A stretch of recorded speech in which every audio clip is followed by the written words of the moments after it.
we all know Chris Messina invented the hashtag. So 2007, Yeah. it was a tweet that changed the internet, right?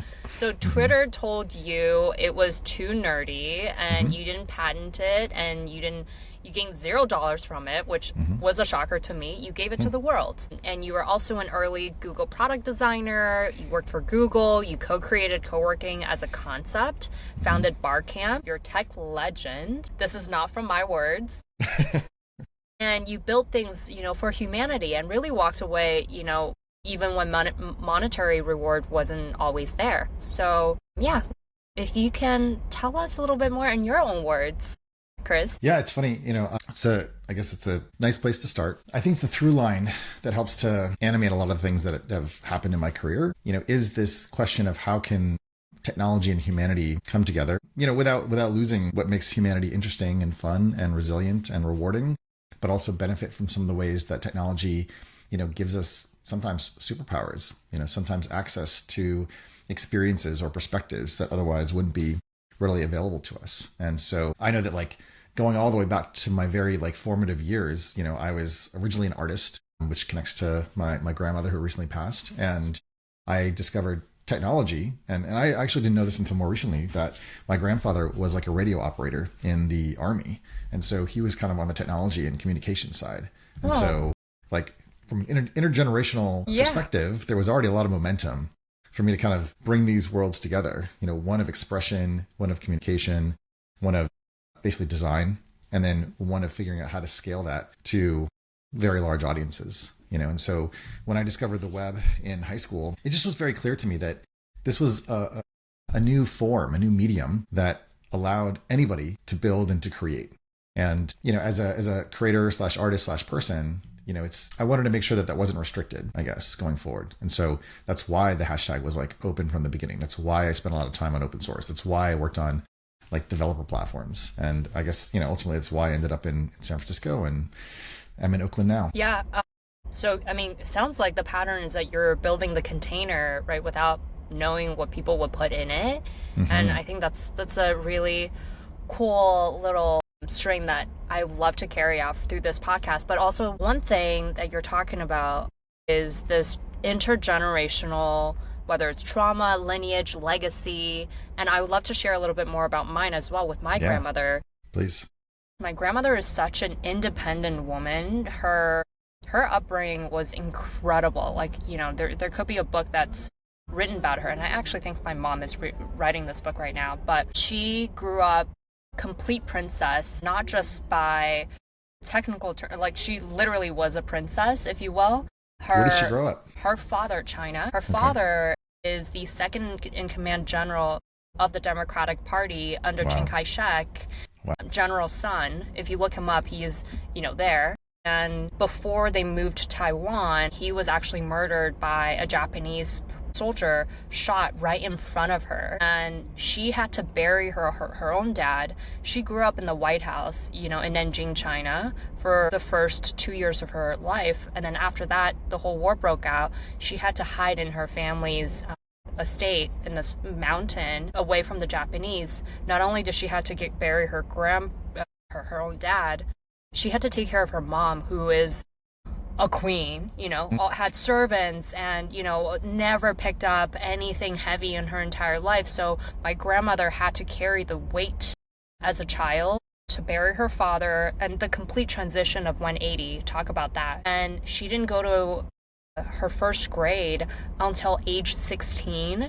But there was just this fire of I'm not going to let life take over and write my history. I'm going to write this history. And that is repeated throughout her life and every single chapter. She also became a doctor, in China, which is, under communist regime, just through this pure relentlessness. And, she was the matriarch of our entire family. And her aura of this defiance and anti-culture certainly translated into my mom, who again is very different. She, went to international school since middle school under communist regime and was trained to become a diplomat of this small little cohort of Chinese, kids. And then I feel that came down to me in such a way where I don't consciously think about, oh, I have to carry grandma's legacy of all the things that she had to overcome so that it makes a lot for her. But it's more like it's in the epigenetics of me, in my DNA, because I don't want to be anybody else, but I genuinely feel that lineage of like matriarchal thing is there every time I talk about this. So that's enough about me, but I would love to dive deeper into like because we had similar conversations around this. I think it's interesting, one, for you to observe and then also be in a like chain of like the matrilineal line has this like strength both in narrative structure because these stories of your grandmother and your mom, and then for you to sort of come into womanhood as a creator and an entrepreneur and someone who's like pursuing the creation of something out of nothing, which is in itself like a cultural product, right? You are existing and moving into a space which is well defined and has been defined, especially with like white culture going back for a very long time and bringing a very new, and distinct perspective, which is yours and which has to come from sort of a self-granted permission. So I think what's interesting, and I guess this is a question, because I think, think about my matrilineal line versus like my paternal line. I'm curious about how your paternal line does or doesn't influence your approach. Certainly. I mean, like my maternal side, matriline, is that how you say it technically? Matrilineal? Matrilineal? So. Okay. Uh-huh. That lineage 100% like overpowers my grandpa, like on my mom's side. My grandpa's, I mean, not to say anything, but he's certainly the beta male. It's kind of what I was like feeling, because like, it's similar on my side. Yeah, for sure. I mean, my grandpa is probably the most handsome guy, like Chinese guy that I've ever met. Like so handsome, and there's no pedo in the sentence. He was so handsome and like just pretty as a guy. You can objectively, think about him that way. It's okay. He's very straight, and there's no pedophilia in this, but him and his brother were stolen by the Japanese to be kept as pets. Wow. Again, there's nothing as my grandpa, right? Very pretty to look at, for sure. Just such a dedicated family man, and, really brought my grandma into her supreme self. And certainly my grandmother isn't always the easiest person to be around with, but certainly inspiring is one word. My dad is a super powerful person in terms of energetic charisma and just this energy field. And I think my mom is this, she likes to emulate my grandmother, but at the same time, she probably had a power struggle with my dad, right? So, yeah. Over what? Just like who's in control of like who wears the pants, like because she watched my grandmother wear the pants, her entire life, and in a way she wanted to lean into the feminine energy and all of that, and she certainly is more feminine than my grandmother, and I think there is that struggle, right? And I think my grandma's influence on her over the marriage also led to her own divorce in some ways. Maybe she disagrees with me on that, but that's for another debate. Another podcast? Yeah, with her maybe. Sure. Huh. That's really interesting. I mean, not with her, not with any close friends, so thank you for asking. Yeah. Oh, thanks for sharing. Yeah. I think it's so useful, and I guess maybe I'm coming into it now in terms of having more openness and availability to recognize the influences of not just like, my parents, but of course my parents' parents. I think that there was always a bit of a distance in imagining my grandparents as grandparents, not as anything other than that. And so... Right. It's because only when you... in your eulogy, or in your article, you called her, she was always grandma, and that really resonated with me. Saying my grandma's name, first name, last name, just feels so weird. Right. And, I think why this came up for me in like writing the remembrance and trying to contemplate the entire arc of her like 94 years, was imagining most of those years I didn't exist. And so clearly she has all these like narratives and all these experiences and things that came before that was almost like, I don't know, like to get a little woo, like in the primordial soup of whatever was going to generate my mom, which then generates me. And so, looking back as you're doing with your grandmother, right? Like what was her life and what was she like, when she was your age, and how was she encountering, mysteries and challenges and adversity, and what were the many, traumas, which are like, just stored stories like in the body so that you can not have to think about them, but you can feel them, that then gets imposed on your mom, which then when she raises you is also trying to, help you to not have the same pain or suffering that she felt. And yet you are in a different context. You're in a different environment. And so you inherit those things. Like that's the epigenetics of it to some degree, or the behavioral aspects.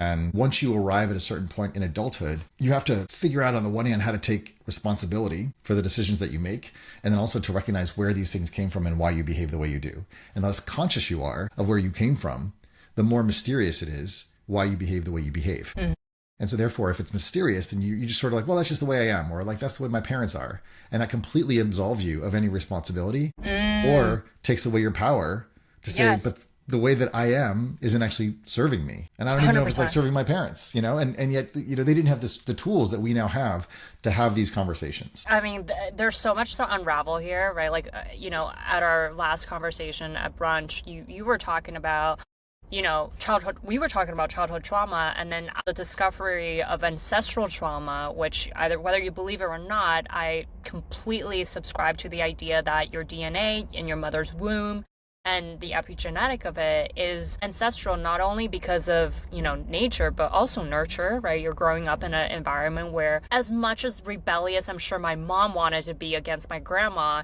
she certainly adopts, lots of her. And I remember she had a really heartfelt moment with me as grandma was dying. She told me that, oh my God, I'm becoming grandma, and I was like, wow, How did she, what was her expression about that? Was that positive or was that negative, or neither? I don't know. I think it was neutral because of the moment, the chapter we were in, but probably more leaning towards negative, as she's kind of diving a little bit deeper into her own thoughts. But I would love to ask, and this is such a beautiful way to open that up, because we don't ask our parents these questions, And it also seems that generationally, sometimes there's a little resistance to being open, or like, what's the value in like talking about these things? Why even bother opening this can of words? And so it's like, it's sometimes hard to even get into it because they don't want to have, or they don't want to like revisit it or something. It's like, oh, that was a long time ago, Then you don't want that to be passed, on your deathbed, and just like, okay, well, let's review my life and having this living funeral, but it's too late and your thoughts are maybe bogged down. But I think another part of it is that there's not a format. So maybe there's a list. I saw on Instagram ad that there is this book that you can purchase, and you can just, actually write down these prompts and answer these questions together at a table. And like, I thought that was a beautiful way to put formatting around it, because you can't just ask random questions, To your point about breaking molds, isn't something that is all that conventional or that common. I have some friends that I know have done some projects where they will go and they will interview family members in order to like understand their story and to put those things together. I mean, actually, funny enough, like to contradict myself, my grandmother did all this like genealogy research and like would go and do research in like small towns in Massachusetts and like elsewhere to kind of figure out like where our family came from, and then would just kind of chase it down wherever it would go, and had all these like old records from libraries, like long dusty. And so even if you can't ask people, to their face, because maybe they don't exist anymore, nonetheless, like seeing the lineage and seeing like the context that people came from might also provide, I don't know, some insight into your origins. 100%. Yeah. So tell me a little bit more about your grandma, in relations to you, how she was an impact for you, and what was her dying / funeral like for you, and the aftermath, just the evolution of that. Yeah. I grew up in New Hampshire, and my grandmother lived in Manchester with my grandfather, and that was kind of, I guess, where they'd been, for a long time. I discovered more about how they had actually spent some time in Alaska, that my grandmother had actually gone and chased after my grandfather in Alaska when they were like 18 and like in love. And she like got on I don't know if it was like a bus to get to New York, and then she took a plane to go to Alaska. Wow. And this is like in like the 30s or 40s, like kind of insane to even imagine. She chased him down? Yeah. Love an independent woman who knows what she wants. This is what I'm saying. I need to toss all my like rule book out the door, because I'm like, I'm not gonna do this. No, follow Chris's grandma. Yeah, she just gave him a fox, I guess, and just went for Yes. it. I only really discovered that recently, in terms of my mom How'd you putting find together out? this Okay, she slideshow, did. of all these photos and Love a things. slideshow. Yeah, it was profound. So, growing up, my grandmother would take me to gymnastics. I was a little somersaulter slash, balance beam fiend. And then immediately after gymnastics, she would like take me to McDonald's. It was a very, very strange dual message. But she also painted everything around her. Her medium was oil paints, and I'd go into her studio and it would smell like turpentine, and she'd have all these brushes everywhere and just all these like colors, and she was painting the surfaces of furniture and all kinds of things. And just, I don't think I really thought about or reflected on how much she was shaping her environment to contain or to express the things that, meant something to her. And I mean, I guess I'm actually, recognizing it now, that the way in which mediums to me are so important, I guess, derive from her. It's like you tell kids not to like draw on the walls and like, to put the marker caps back on. And yet she was like putting stuff all over her environment, and she was very talented. It wasn't like this is like crappy looking like art, not bespoke. Anyways, like it was fine.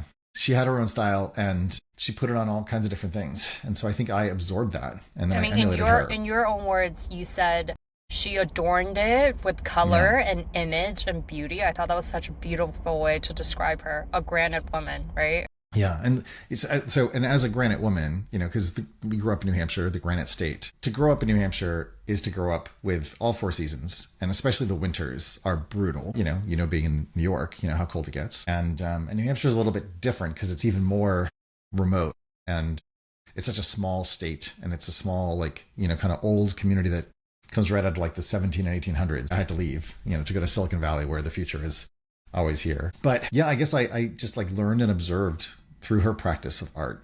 And I started doing pastels, and I did watercolors, and I took art lessons. And, for a long time I was going to be like, an artist. And so I kind of got that from her. As I said, she went to Alaska, she like had to deal with that cold. Apparently at some point they lived in like a log cabin in Alaska. I mean, you've got to have some constitution in order to like, withstand those conditions. And then staying in New Hampshire and New England, building a family. She stayed married to my grandfather for like 70 years. And so that takes a certain kind of resolve and a certain type of persistence. Yeah. And she did have very strong opinions. And it was funny, you couldn't really argue with her. You couldn't really convince her of anything. And yet it wouldn't necessarily result in like a fight. It was just like, do you think okay, it seeped into her at all? Like, was she perceiving it despite of maybe on the exterior? I think she had, and this is one of the interesting things about, if not like trauma, just adverse experiences, because I think you'll encode the adversity and how you resolved or solved it, and then apply that to all new experiences. There's less neuroplasticity. And so I think for my grandmother, growing up as she did, she needed to be robust. And when I would come up with like, liberal ideas or things like that, it's like, oh, well, you've tried these things in the past. They don't work out very well. And so, you'll find out someday. And there's some reasonableness to being conservative. And yet at the same time, if you're so persistently conservative, then nothing new can ever happen. And that creates no space for people to explore and experiment, to try things themselves. Did you feel like when you were a child, you realized that? Oh, grandma's a little bit more on the rigid side? Or it didn't come out that way for me, really. I think it's more of a look back that you're seeing this side. A bit now. Yeah. And I don't think we really got into it that much. Like, it wasn't like there were big arguments. Yeah, it's a simple way of life, right? It's not she's not trying to be hard or harsh or just like combative. That's just simply the way. And, while you were saying this, I'm thinking, I wonder what your grandma was like in her teens, when she's a rebellious person. Like, where did it turn the leaf for her? Or maybe she's always been like that. Yeah, I don't know. There's like one example that was like an irreverent photo that I never would have expected to see, but I would have expected me to, do this, was like, I want to say she was probably in her 20s, sitting on front stairs of some house, and she had a little like cap gun like pointed to her head, She just was like more proper than to like do that type of thing. Like, it seemed like a kind of like rebellious, like attitudinal thing to do. And yet there's this photo, of a completely different woman that I just had never considered. So yeah, I think it was probably there, like from the beginning.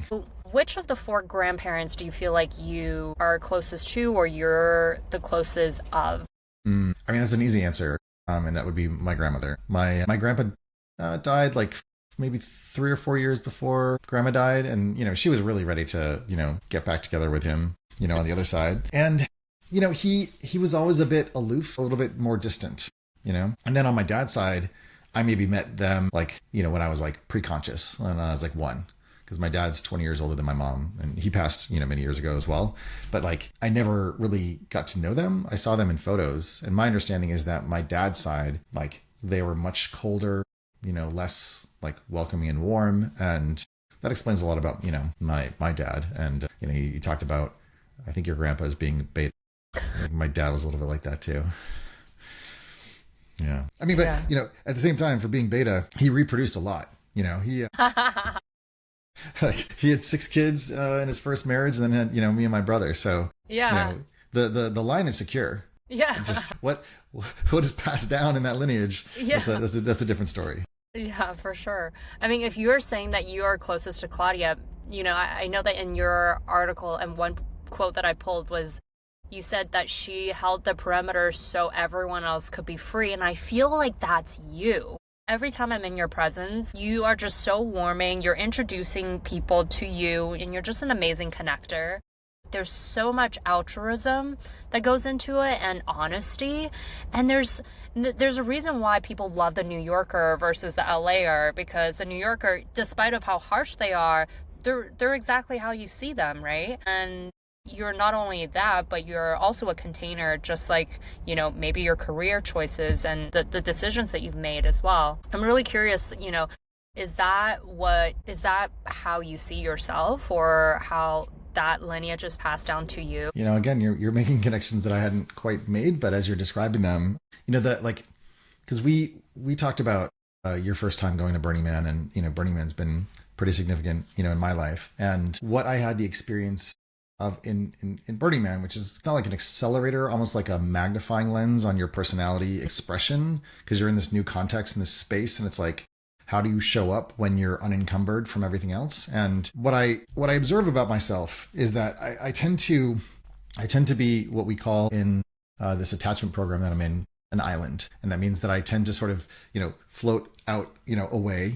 And I need to be, just as I described my grandmother, being on the periphery. I need to be kind of on the outside, observing everything that's going on and noticing and seeing all the dynamics. And that's how I find I can keep myself kind of safe and not flooded or overloaded. And if I get too close into the center of a social environment, then I tend to be pretty vulnerable to other people's energies and to all the different machineries and social constructs and manipulations that might be going on.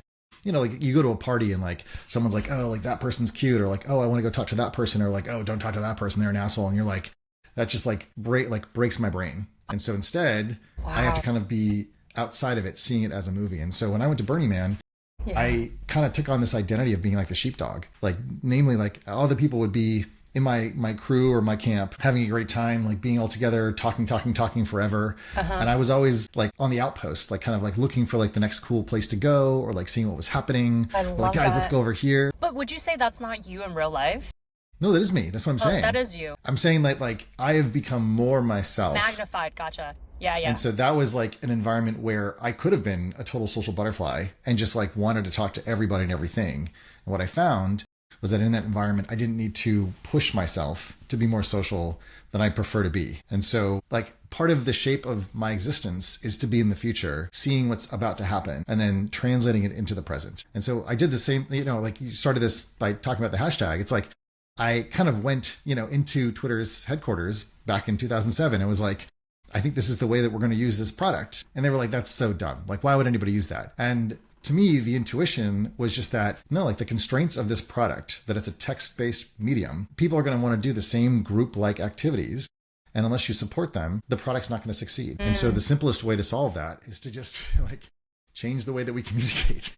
Yeah. To be, bold and blunt about it. But yet it didn't seem like it was going to be that hard of a thing, because I was already living in the future. I was just telling people what I saw by existing there. Okay, so let's just revisit this 2007 era, because I have so many questions, but I didn't want to diverge. But since now you brought it, well, the very first thing I want to bring up is that, did you know that RIP is the #1 or the most used hashtag is it really? In history? Yes. I did not know that. That was part of our research. Huh. I'm very proud. Okay, so in 2007, when the hashtag was invented, like, what does that even mean? Hashtag is that a piece of code that's embedded within like a feature? Is that a technology? Like, what does that mean? Right? Sure. Let's just imagine a different future. Sure. Yeah. A couple, like, I think straightforward answers. Like, one, it is a technology, but it's a social technology. Like, language is a social technology. Like, language has no purpose unless you have two entities or creatures that want to somehow communicate. And so you develop language. I mean, you can communicate with your dog. You can communicate with a crow, right? There's language there. And so, if you invent like a tapping signal or something, parrots or things like that will, emulate the way that they hear sounds, even if they don't know the meaning of the sounds that they're making. So in that sense, the hashtag was kind of a behavioral technology that required people to just change the way that they created words. Words are also a plastic technology. We're inventing new ones all the time, and we're forgetting words all the time. There's multiple ways to express concepts in language. And if you imagine a number and then you put an S in front of it with a line down the middle of the S, now you have currency. Like, nothing changed the number, but it's a convention for establishing something that we, need to understand is different from, other concepts. So the hashtag was just a way to say, look. Wow, that's such a good way to describe that. Yeah. Like, back when Twitter was. Yeah, it is a tag. Putting That's it all in it a is. category, right? It's a hashtag, right? The hash is in front. It's self-descriptive. Using the pound symbol is because the iPhone had only just come out. And so most of us were still using old feature phones with a plastic keyboard. And you had the numeric keypad, and you had an asterisk, and you had a number sign. And the number sign wasn't really being used for anything. And so if you're tapping out a message that's 140 characters, you want to type less. And so it's like, well, why don't we just like put the pound symbol in front of a word? And now that word becomes a tag. And if the tag needs to have multiple words, well, we only have 140 characters. Just squish it all together, get rid of the spaces, put the tag in front of that. And if you use what's called camel case, so that the first letter of each word is capitalized, you can still read it, And now it actually is a unique symbol in the lexicon of at the time, Twitter. Wow. And so that allowed us to essentially set up automatic searches on Twitter that would send us text messages anytime someone would use one of these tags.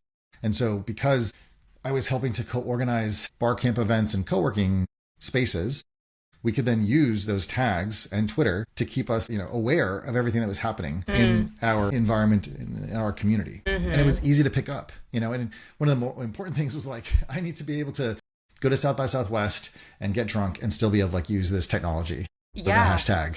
And hey, even better, texting without spaces. Even better. Right, exactly. So yeah, that's kind of how it came about. So you asked the question about patenting, and patents are tough. A patent, like a copyright, is essentially a government granted monopoly on an expression of an idea, such that the inventor can make some amount of money until the idea becomes a commodity or commonplace. It can't be essentially inhibited from use except by license. And so what that means is, had I said, okay, I'm going to write to the patent office and I'm going to say, for every word that has a pound symbol in front of it, this is now considered a tag. And if someone wants to create a messaging service that uses words that look like that, then they have to pay me a royalty or a licensing fee. And the problem with that, because I came up working on open source projects like Firefox, was that would have had inhibited the growth. Twitter didn't even want to do it in the first place, right? So how do I sell and get these companies to adopt it if now they have to pay me to use it? So it's not valuable. Were you employed by Twitter or no? No, I was just an early you weren't user. Under their intellectual property at all. Correct. That's right. Going back to like talk about matrilineal wounding, I had a money wound where because of a dynamic between my mom and dad, I learned that money was like the root of dysfunction and evil effectively. And so I didn't want to attach money to this idea that I wanted to give to the internet because I felt like it would have corrupted it and it would have actually taken away my ability to like tell a story because I would have been focused on the commercial benefit and the commercial outcome, not the cultural aspect. So it all came down to like goals, like I didn't want to sacrifice the purity of the intention and the concept by layering in an extractive imperative. I'm so glad you brought this up because the capitalist in me, but actually when I build companies, I don't think about money. There's so much to give, and it gives me so much anxiety sometimes to price certain things a certain way and having to justify it, right? So I'll give you an example. When, we're bringing the largest network of death doulas and matching them with families, and The problem with the two-sided equation is that one, doulas have no business. They don't know how to lead gen. They're fresh out of their certification. They have this great goal and fulfillment and mission out of their life, but yeah, they're not marketers. And me coming in, I'm like, I'm a marketer. I can sell to families and then match them with a doula. But the problem is that doulas are like, well, how much am I getting out of this? And it's a completely fair question, right? Sometimes, and we've surveyed over 100 doulas, sometimes they charge for free for a pro bono. Sometimes they charge up to $100 an hour. So me as a founder, I come in, I'm like, okay, families don't even know who you are, right? They don't even know what a death doula is. So let's lower the barrier of entry, introducing a 30-minute free consultation. And then, it'll be $75 an hour, but we give you this portion of the profit and then we keep it for the technology part. But I always feel like I have to overcompensate by explaining, where this is going and this is why you're getting this. And like down the line, we're going to do this and that. And I always wonder, like, am I overdoing this or should I not be explaining myself of why we're charging these? I don't know if that's kind of related to this, relationship with money. And it's a funny thing because sometimes when I explain things, I'm explaining it for myself and I'm just kind of like trying to like maybe I am. Learn or discover like what I think. On the other hand, if you're coming from a place of integrity and the story flows freely, and I think, the more that you come into alignment with what the narrative is that's behind like the charging, or if you come up with the right story or metaphor for why you're doing what you're doing and the mechanisms that allow it to happen, then you can talk about money in a way that you don't have to feel any kind of either shame or justification, or right? Yeah, to like justify, right? So essentially, what you can say, and the way that I figured it out was probably on some psychedelic journey or something, was like money is just a capillary system for moving nutrients and value around. It just happens to take the form of like dollars and cents. And what I mean by that is, the body uses blood to move nutrients all around to like sustain the body. And so money is a way to do that at like a cultural or societal like realm. Yeah. And so you need to be able to convert whatever things you're producing of value into some other form and then move it freely. And, like take the apple trees that you've grown and convert those apples into eggs or milk or a house or something. And how do you do that? You find a means of exchange that's neutral, that's value neutral. And so then you can, figure out kind of what the market will bear in terms of that exchange. So what you're offering is a way of valuing what society typically doesn't know how to value very well, putting a price tag on it saying, well, this is what you need to sustain yourself in order to nurture yourself. This is what people will find. Yeah, there's a certain moment in life. Supply and demand, this is where we think the equilibrium is. Yeah. Right. And then you can play with that, but you can also just be like authentic about it and say, look, like people want to support what you're doing as a doula. Like they want to do that, but they don't know how to value it relative to everything else. And it may sound expensive to them. And so the job of the marketer is to describe the values that are implicit in this product in a way that is explicit for people that don't have the vernacular or language of what the doula does. So they know what they're actually spending the money on. And then they can evaluate what they're getting in return. Absolutely. I mean, that's exactly the conversation we're having. And especially with these like founding death doulas, this crew that we have, that's just been our ride or die for the past 10 months. We've had trials and tribulations, right? Like I'm you know, some of the stories as well, like the sabotage event, the losing data, all of that. And they are still with us, probably with some reluctance than previous, conviction, but they're still with us because one, there's a need for sure, and we're bringing them the supply. But at the end of the day, I try to include them and say like, hey, you're shaping this industry. I'm here to listen to you, but I'm also telling you we're also a liaison for the families, right? So how do we find the balance is my job. And maybe let's put into consideration down the line, whatever you want to charge and whatever you want to have, that we'll have different tiers and do this type of communication, an open, transparent communication, rather than I'm a dictator and this is it. And, we came up with an idea to say, we'll start off with baseline. This is how much we're going to charge everybody. But then as you get more clients, more accolades, doulas, different badges, right? So maybe you're a premier doula that's served over 100 families and you have that experience to, ask for a much more premium. By all means, we're just the liaison and the marketplace to connect the dots. Well, but part of being the marketplace like operator means that you also have a different perspective that allows you to accrue reputation or someone's standard actual performance over time. Absolutely. And so by creating the right incentive structure and the right guardrails and the right path to participation, you can have people that want to get into the business that have no idea how to get their first clients or customers, which is probably, that 0 to 1 is impossible, but very challenging. And then you can develop the talent base. And then just like on Airbnb, you can imagine like there are these, kind of like really well experienced doulas that are also psychically connected well to like, the before and after life. So true. Yeah. Right. And if that's important to you, there's luxury woo, like, right? And so what you're offering is a way for people to articulate better. But we all started couch surfing. Sure. Got to start somewhere. Yeah. Exactly. Yeah. It's a valuable place to play.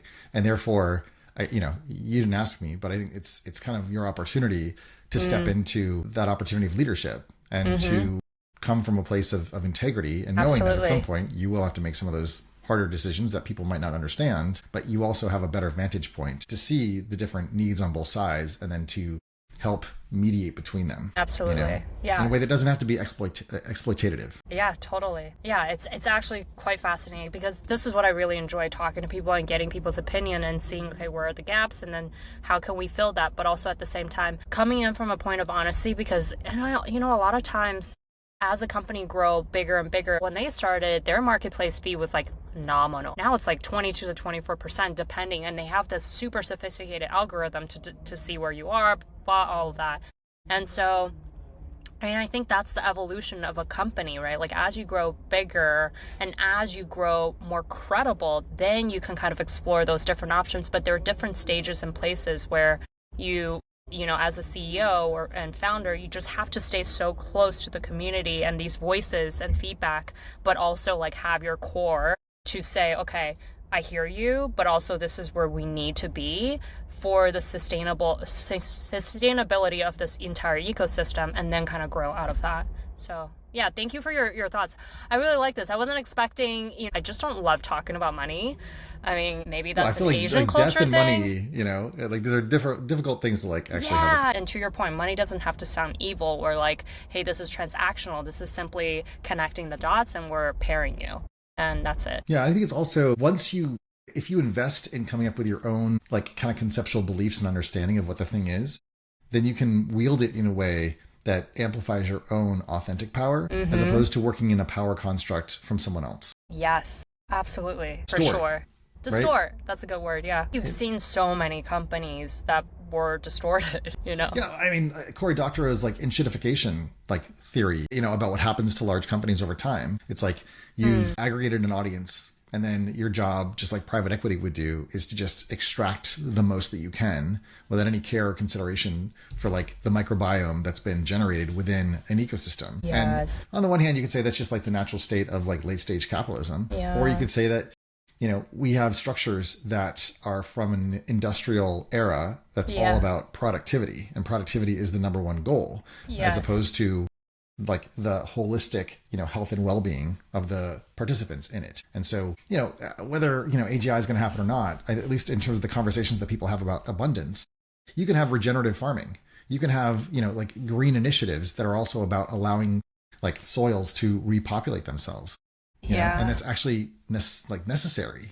And it's just, it's coming into our consciousness now because it's all been about getting things out of the ground and colonization and like all those different efficiency. Mechanisms. Yeah. There's this like natural trend towards efficiency, but like collective consciousness, right? Like getting a little philosophical here, sometimes is viewed as, a positive, but in my opinion, it's a neutral. It could be negative or positive. Mob mentality is collective consciousness as well. It is. That's right. And, the way that I kind of view this whole death industry as well, right? Like cremation rate used to be 4% in 1960. It is now 90% in British Columbia. Wow. And America on average 60 to 70% depending on the region that you're in.